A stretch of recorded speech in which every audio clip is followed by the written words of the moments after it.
Hello, good afternoon sir. Time 12 దాటింది sir.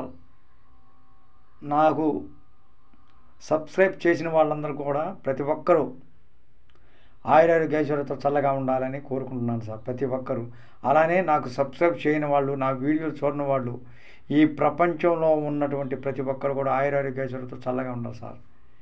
ఇందాక చెప్పాను సార్, అది కట్ అయింది సార్. ఇందాక నేను వీడియో తీస్తుంటే అది ఫైల్స్ వచ్చి కట్ అయింది సార్. ఆ ఫైల్స్ అన్ని ఇప్పుడే తీశాను సార్. ఫైల్స్ అంటే ఎక్కువ వీడియోలు ఉంటే ఫైల్స్ వస్తే దాన్ని ఫైల్స్లోకి వెళ్ళి ఆ వీడియోని డిలీట్ చేయాలి సార్. అది కూడా అంతకుముందు నాకు తెలుసు సార్, ఇప్పుడే తెలుసు, ఈ మధ్య నేర్చుకున్నాను సార్ దాన్ని. మనకు టచ్ ఫోన్ ఉంటే మనం ఒక ప్రపంచాన్ని జయించినట్టే సార్. ఎవరైనా సరే ఏదైనా తెలుసుకోవచ్చు, ప్రతి విషయం తెలుసుకోవచ్చు సార్. ఎక్కడికో వెళ్ళనవసరం లేదు, ఎక్కడుంటే అన్నీ చూసుకోవచ్చు సార్. అంటే ఒక ఆయుధం లాంటిది. దాన్ని మంచిగా ఉపయోగిస్తే మంచిగా ఉపయోగపడుతుంది, చెడుకు ఉపయోగిస్తే మనం టచ్ ఫోన్ చెడుకు ఉపయోగపడుతుంది. ఏదైనా అంతే సార్, ఈ విషయం అనేది కాదు. అందుకనే మనం మంచిగా వెళ్దాం, సమాజంలో అందరిలో మంచి పేరు తెచ్చుకుందాం. మనకు తగాదాలొద్దు. అందరికీ ప్రతి ఒక్కళ్ళు హాయిగా ఆయురారోగ్య ఐశ్వర్యాలతో చల్లగా ఉండాలని కోరుకుంటున్నాం సార్. మన ఇరుగు పొరుగు వారు కూడా మనతో సమానం అనుకో సార్. అంతేగాని మన ఇరుగు పొరుగు వారు మన శత్రువులు అనుకోకూడదు. వాళ్ళ గురించి నువ్వు పట్టించుకోకపోయినా సరే, నువ్వు సహాయం చేయకపోయినా సరే వాళ్ళని కీడుగా తచ్చకూడదు సార్. ఎవరైనా సరే అంతా ఒకటే సార్. అరే వాడు ఏదో చేశారా, అరే వీడిని సంపాదించారా సార్, ఏదో ఆశ్చర్యంగా చెప్పుకుంటూ ఉంటారు సార్. నాకు అలాంటివి వింటుంటే భలే ఏంటి ఇట్లా అనుకుంటారా అనిపిస్తుంది. అనుకోవచ్చు సార్, జోక్స్గా అనుకుంటే పర్లా, దాన్ని సీరియస్గా తీసుకొని వాడుకుంటే నేను ఎక్కువ సంపాదించుకోకూడదా అనే ఫీలింగ్స్ రావచ్చు. అది ఎందుకు సార్, మనకు మనమే పోటీ పడాలి సార్. ఎదుటి వాళ్ళతో కాంపిటీషన్ వద్దు, నీకు నువ్వే పోటీ పడు. నువ్వు దేవుడిని తలుచుకో, కష్టపడి సంపాదించు, దానం చేయకపోయినా పర్వాలేదు, కానీ కీడు చేయబాక ఎవరికి. నీ కష్టార్జితాన్ని ఎవరికైనా మనం ఎంత వద్దనుకున్నా సార్, మనం ధాన్యాన్ని పండిస్తాం సార్. చీమలు తినవా, పిట్టలు తినవా, మనం తెలియకుండా మనం దానం చేస్తున్నాం మన ధాన్యాన్ని. అంతేగాని పిసిరిగుట్టుతనంగా బతకూడదు సార్. కొంచెమైనా మానవత్వం, దానవత్వం అనేది ప్రతి మనిషిగా ఉండాలి సార్. ఒకరికొకరు సహాయం చేసుకుంటేనే సార్ మనం బ్రతికేది. అంతేగాని మనం ఇంకా సంపాదించాలి అనేది కోరిక ఉండొచ్చు, ఉండకూడదు అంట. కోరికలే గుర్రాలు అయితే ఊహలకే రెక్కలు వస్తే అన్నాడు ఆనాడు. ఎవరు రాశారు ఆ పాట తెలియదు, కానీ కోరికలే గుర్రాలైతే ఊహలకే రెక్కలు వస్తే అలుపేలేని మనసులకు అందని స్వర్గం ఏముంది అనే పాట సార్. ఏమైనా నేను అంత పెద్ద గాయకుడిని కాదు, నేను పెద్ద పండితుడిని కాదు సార్. సార్ ఈ పూజా విధానం అనేది మనసుకు సంబంధించిన సార్. మనం పొద్దున్నే చీకటితో లేగాలి, దేవుడు దండం పెట్టుకోవాలంటే అది మంచి పద్ధతే సార్, చెడు పద్ధతి. కానీ మన మనసుకు సంబంధించింది. మన మనసులో మనం లేటుకి లేచిన పూజా విధానాన్ని అవలంబించుకోవచ్చు సార్. పూజా విధానాన్ని అవలంబించుకోకూడదని ఎక్కడ రూల్స్ లేదు సార్. ఈ పుస్తకాలు రాసింది ఎవరు సార్? మనమే. వాస్తు కనిపెట్టింది ఎవరు సార్? మనమే. విమానం కనిపెట్టింది ఎవరు సార్? మనమే. ఈ మంచి మానవత్వం, దానవత్వం ఇవన్నీ కనిపెట్టింది ఎవరు సార్? దీని గురించి చెప్పింది ఎవరు సార్? మనమే. అట్లా ఒక పద్ధతి ప్రకారం, ఒక ఆచార ప్రకారం, ఒక సంప్రదాయం ప్రకారం మనం నడవాలని మనం అంటున్నాం. కొంతమంది ఉంటుంది సార్, పిల్లి ఎదురొస్తేనట్ట కీడు జరిగిద్దంట. ఏ సార్, అది ప్రాణి కదా సార్? ఒక్కసారి ఆలోచిస్తున్నారు. మన ఆచారం, నేను ఆచారాన్ని కాదన్న సార్. పిల్లి ఎదురొస్తే మనం వెళ్ళకూడదు, ఆగిపోవాలంటారు. అర్జెంట్ ప్రయాణం సార్, ఒక ప్రాణాన్ని రక్షించాలి. పిల్లి ఎదురొస్తుంది సార్, ఆపుకుంటాం మనిషిని. ఒక్క క్షణం లేట్ అయినా చనిపోతాడు. అవన్నీ ఏం పెట్టుకోవచ్చు సార్ మీరు మనసులో. పిల్లి ఎదురొచ్చింది, లేకపోతే ఏంటి, మాకు భర్త చనిపోయిన ఆవిడ ఎదురొచ్చింది అంటే మొండమోప ఆవిడ అనకూడదు సార్, తప్పు సార్. ఎవరికి ఏమి జరుగుతుందో తెలుసు సార్. వితంతువు అయినా సరే, పిల్లి అయినా సరే, కుక్క అయినా సరే, ఎటువంటి వారు ఎదురొచ్చినా సరే మన మనసు మంచిగా ఉంటే చాలు సార్.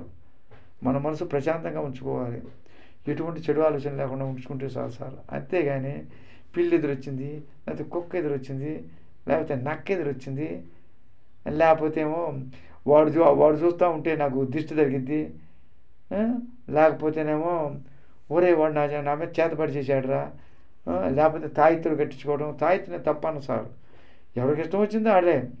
తాయిత్తు అంటే ఎందుకు కట్టించుకుంటాం సార్? ఉలిక్కి పడతా ఉంటాం. ఎందువల్ల మన మనసులో ఏదో భయం ఉంటే ఉలిక్కి పడతాం. అంతేగాని ఏదో తాయిత్తు వల్ల కాదు. దైవ విధానం, దైవాన్ని దలుచుకో, నీ మనసు తెలుసుకో. అది సార్, దైవాన్ని తెలుసుకుంటే ఎంతటి శక్తి వస్తుందంటే అబ్బో చెప్పనలవి కాదు సార్. మన మనసు ఎప్పుడైతే ఆనందంగా ఉంటుందో, ప్రతి మనిషి వయసుతో నిమిత్తం లేదు, ప్రతి మనిషి ఎవరైనా సరే స్త్రీ పురుష భేదం లేక ప్రతి మనిషి మనసు ఆరోగ్యం ఆనందంగా ఉంటుందో, ఆనందంగా ఉంటే ఆరోగ్యంగా ఉండేట సార్. ఎన్ని రోగాలున్నా పటాపంచాలు వెళ్ళిపోతాయి, ఏమి చేయవు. ధైర్యం, ఆత్మస్థైర్యం ఉండాలి సార్. అరే వాడికి ఈ రోగం వచ్చేచ్చాడురా, అరే వాడికి ఈ రోగం వచ్చేచ్చాడురా. ఏంటి సార్, రోగాన్ని మనం నయం చేయొచ్చు సార్. ఎందుకు ఎలా ఉంటే ఎలా ఆనందంగా ఎదుర్కోవచ్చు సార్ ఎటువంటి రోగాన్ని అయినా సరే. ఏం మీకు రాదా కొండపల్లి సత్యనారాయణ గారు అంటే, ఏమో భగవంతుడు ఏ రోగం ఇచ్చినా సరే నేను భగవంతుని వదిలిపెట్టను సార్. నేను చనిపోయే రోగం ఇచ్చినా సరే భగవంతుని మించిన వాడు ఎవరూ లేడు సార్. మనకు కనిపించిన వాడే, మనకు మనిషి రూపంలో వచ్చి మన మంచి చెడు చూసేవాడే భగవంతుడు సార్. మనిషి రూపంలో వస్తారు సార్. ఒక మనిషిని పంపిస్తాడు సార్. యేసుప్రభువు చెప్పిన అదే, శివుడు చెప్పినా సరే బ్రహ్మ చెప్పినా అదే, ఏ దేవుడు చెప్పినా అదే సార్. మనకు మనిషి రూపంలో వస్తాడు, సహాయం చేస్తాడు. కానీ మన కష్టం వచ్చినప్పుడు అయ్యో దేవుడు లేడు అనుకోకూడదు సార్. తప్పు సంగతి సార్. కష్టం వచ్చినా ఒకే రకంగా ఉండాలి, సుఖం వచ్చినా అదే రకంగా ఉండాలి సార్. నువ్వు సహాయం చేయకపోతే చేయపోయిన సార్, కానీ ఎవరికి కీడు చేయొద్దు. అదే నీకు జన్మం, అదే నీకు స్వర్గం, అంతేగాని కీడు చేయొద్దు. అదే సార్ ఇందాక ఒకటి చెప్పాను సార్ మీకు. యూట్యూబ్ ఛానల్లో ఇలా మాట్లాడటం ద్వారా కూడా మనం టైం స్పెండ్ చేయొచ్చు సార్. ఇలా మంచి మాటలు, ఇదే వాచ్ లీవ్గా పెట్టుకోవచ్చు. దీన్ని కూడా మంచి మాటలు చెప్పుకుంటాం సార్. నా చిన్నతనంలో, నాకు తెలియని వయసులో మా ఊర్లో అన్నీ పూరిల్లే సార్.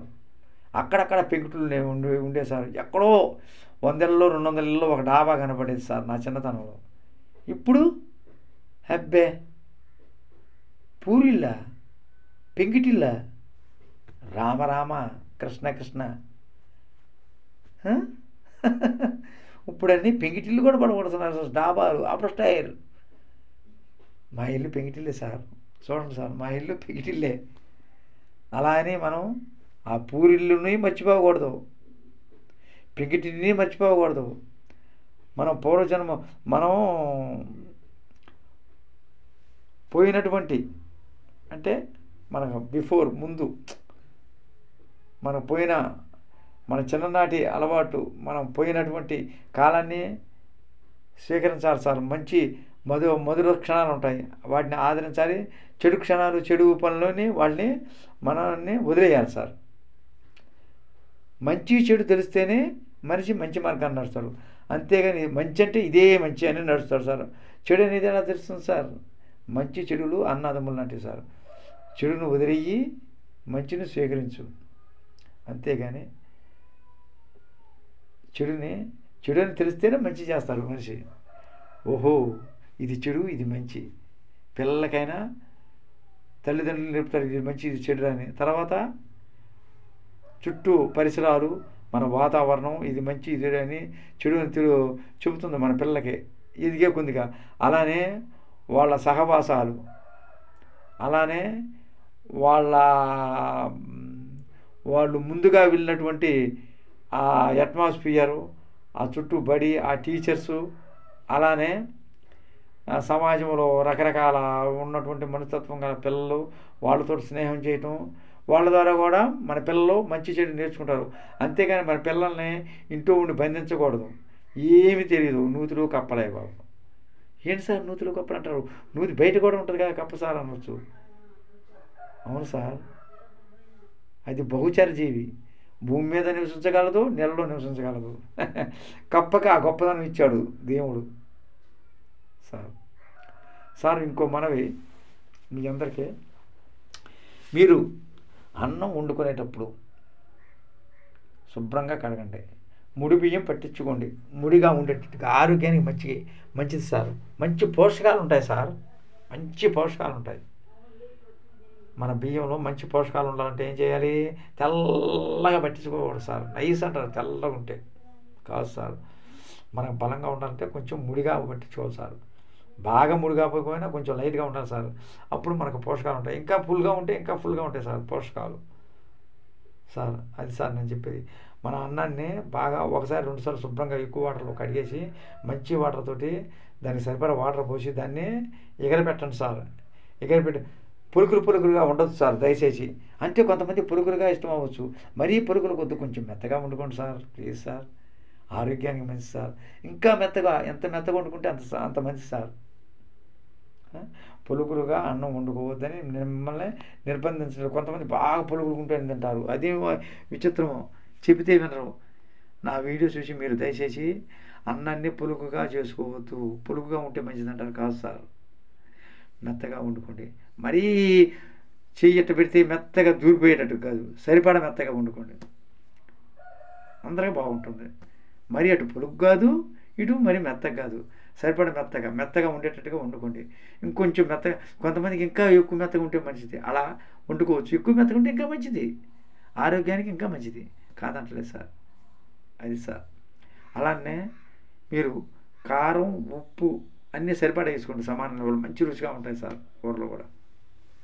నాకు కూర చేయటం అంటే అయ్యో అదివరకు బెండకాయ కానీ అవి కానీ శుభ్రంగా కడిగేసి ముక్కలుగా తరిగేసి చక్కగా మళ్ళీ కొంచెం నూనె వేసి శుభ్రమైన దాకలో కొంచెం నూనె వేసి దాన్ని బాగా వేడెక్కిన తర్వాత దాంట్లో ముందుగా ఈ నూనె ముందే మనం ఏం చేయాలి సార్, చిన్న ఒకటో రెండో అంటే కూరను బట్టి ఒకటో రెండో పచ్చిమిర్చిని శుభ్రంగా కడిగేసి తరిగేసి వాటిని చక్కని పెట్టెలో పెట్టేసి వాటిని ప్లస్ తాలింపు గింజలు తీసుకొని మొత్తం కలిపి చక్కగా ఆ వేడి నూనెలో సరిపడా వేడి నూనెలో వేసి వాటిని ఎట్లా తిప్పేసి మన దగ్గర ఉన్నటువంటి శుభ్రంగా కడిగినటువంటి దొండకాయ ముక్కలు వాటిని వేసి ఇలా తిప్పాలి, కలయి తిప్పాలి సార్.